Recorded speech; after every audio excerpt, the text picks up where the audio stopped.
Yo, what's going on? This is how I made the loop for this loop kit that I'm about to drop soon. Let's get right into it.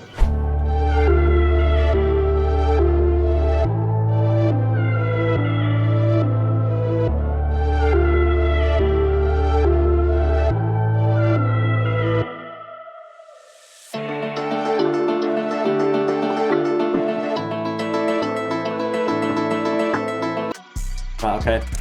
So started off with a little pad, and this is what it sounds like.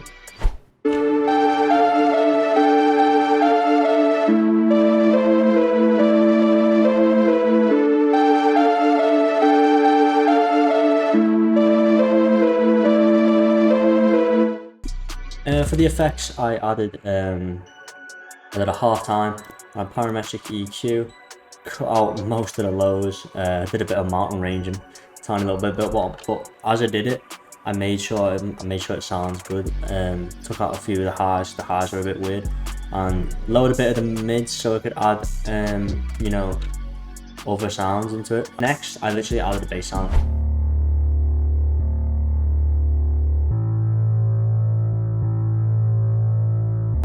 After adding the bass sound, I literally just added this little like ethnic guitar from, I'm pretty sure it was the Producer Grinds kit, one-track kit.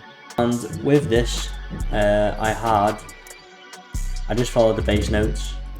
So this is what it sounds like. It is in triplets as well. And then once I copied the bass notes, once I had all the bass notes, I just layered it and pitched it up an octave.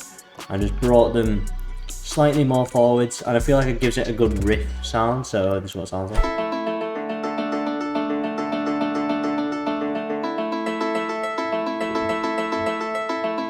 Okay, and that is literally the guitar. For the effects, I added a fruity parametric EQ, cut out most of the bass sounds, added room for the bass, cut out some of the mid frequencies, some of the lower mid frequencies, and most of the high. I wanted it to sound more cleaner. There's a few frequencies I didn't like, I want to get rid of that. Next, I just added this texture.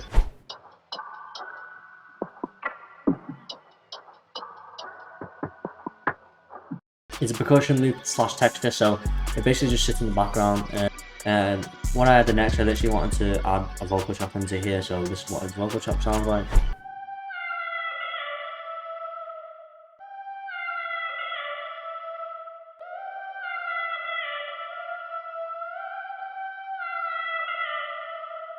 You can literally get this from Splice, it's like the easiest thing in the world.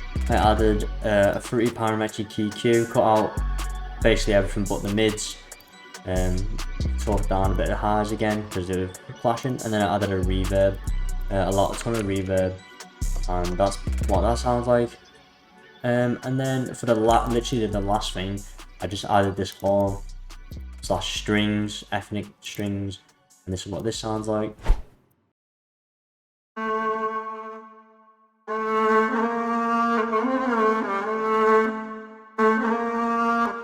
You can literally get that from Splice, and added the Valhalla room and the fruity parametric EQ, cut out most of the bass sounds again, so we'll leave room for the bass. So once you got all that, I added a riser, I added a little vintage impact sound for the Producer Grind FX one-shot kit. That's literally the whole beat done. Oh, one thing, I added this little vocal chop as well. So we've got two vocal chops. This is what this sounds like. Adds a little texture in the background, not much to it, just reverb and turn down. And yeah, this is loop. Let's go into it.